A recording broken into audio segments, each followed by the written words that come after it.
Good morning, students. We are going to start the new chapter, that is chapter 6, price elasticity of demand. तो बेटा price elasticity of demand पहले मैं तुम्हें बता दूं कि एक्चुअली होता क्या है।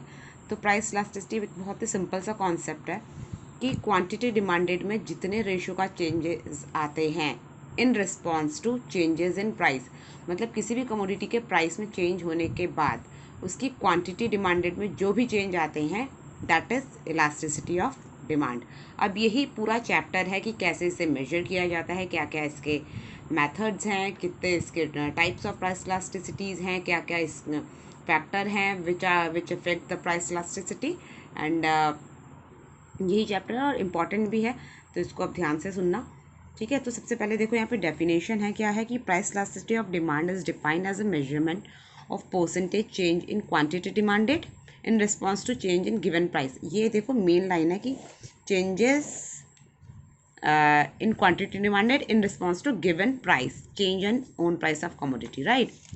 अब इसके बाद आता है बेटा, इसके बाद आता है आपका measurement of price elasticity of demand की कौन कौन से मेजरमेंट हैं, मतलब ऐसे मेथड्स हैं जिनसे हम प्राइस इलास्टिसिटी को मेजर कर सकते हैं। तो एक मेजर होता है आपका प्रोपोर्शनेट मेथड, जिसको आप परसेंटेज मेथड भी कहते हो, और एक होता है आपका ज्योमेट्रिक मेथड, ठीक है।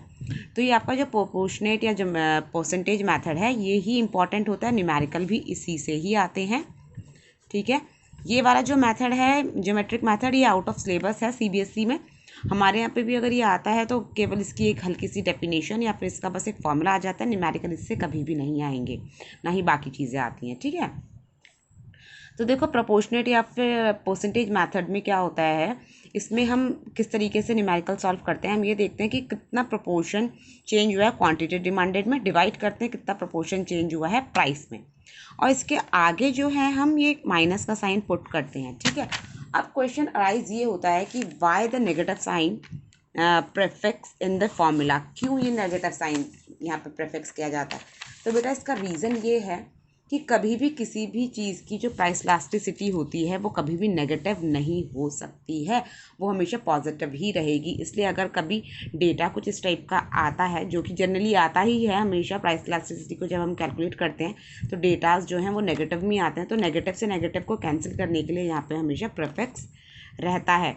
और दूसरा एक रीज़न ये है कि there is a inverse relationship between price and demand, जिसको शो करने के लिए ये नेगेटिव का साइन यहाँ पे प्रीफिक्स किया जाता है, ठीक है। ये बहुत इंपॉर्टेंट क्वेश्चन है। तो इससे ये फॉर्मूला जो होता है वो ड्राइव होकर बनता है, क्या बनता है कि P अपॉन Q मतलब price upon quantity into delta Q upon delta price. Delta जैसे कि मैं तुम्हें ऑलरेडी बता चुकी हूँ, डेल्टा का मतलब होता है चेंज, तो मतलब क्या हो गया, price upon quantity into quantity में चेंज अपॉन प्राइस में चेंज, ठीक है। तो अब देखो एक एग्जाम्पल हम एक न्यूमेरिकल का लेते हैं जिसके थ्रू हमने एक न्यूमेरिकल सॉल्व करना है। सपोज देखो बोल रहे हैं फर्स्टली कि price of the ice cream is 4 पर कप, कि एक कप आइसक्रीम का जो प्राइस है वो 4 रुपये है, and the demand is 1 cup, और जब 4 रुपये का प्राइस है तो उसकी डिमांड कितना है, 1 cup. If the price falls to 2 per cup, अगर प्राइस गिर जाता है 2 रुपये हो जाता है, 4 से 2 रुपये हो जाता है पर कप, डिमांड इंक्रीजेस 4 कप, तो डिमांड जो है वो 4 कप बढ़ जाती है, ठीक है। Find out the elasticity of demand, तो elasticity of demand find out करनी है, ठीक है। तो देखो सब प्राइस क्या है, P क्या है हमारा 4 पर कप है, तो P हो गया 4, ठीक है। उसके बाद P1 मतलब P1 क्या होता है, जो दूसरा प्राइस है, जो दूसरा प्राइस क्या है 2 रुपीज़, ठीक है। तो ये हो गया आपका 2 रुपीज़। तो अब डेल्टा प्राइस क्या हो गया, कितने का चेंज आया, P1 माइनस P, तो P1 कितना था 2 और P कितना था 4, तो 2 माइनस 4 इज -2, है ना। 2 में से 4 जाएगा -2 ही आएगा ऑब्वियसली, राइट, माइनस का 2।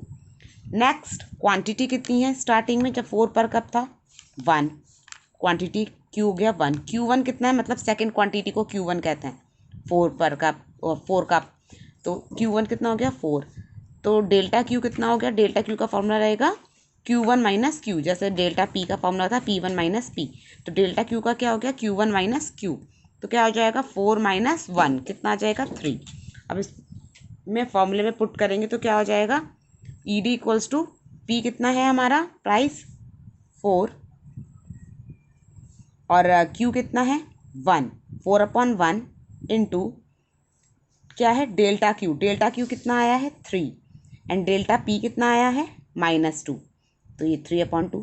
तो भाई क्या हो जाएगा, कट करेंगे या फिर नहीं भी करेंगे तो 4 3 से 12/2, 2 कट हुआ और -6 आपका आंसर आता है, तो माइनस से माइनस कैंसिल हो जाएगा। ठीक है, तो आपका जो प्राइस इलास्टिसिटी ऑफ डिमांड होगी वो 6 आ जाएगी। तो यही this is a way to calculate the price elasticity of demand. ये क्वेश्चंस भी आते हैं रेगुलर क्लासेस में, will discuss some more questions regarding to this. तब तक आप बुक में जो बाकी के एग्जाम्पल होंगे आप उसको सॉल्व करना, और अगर मेरे को भी टाइम लगेगा तो मैं बाकी के क्वेश्चंस तुम्हें नोट्स के साथ भेजूंगी सॉल्व करने के लिए।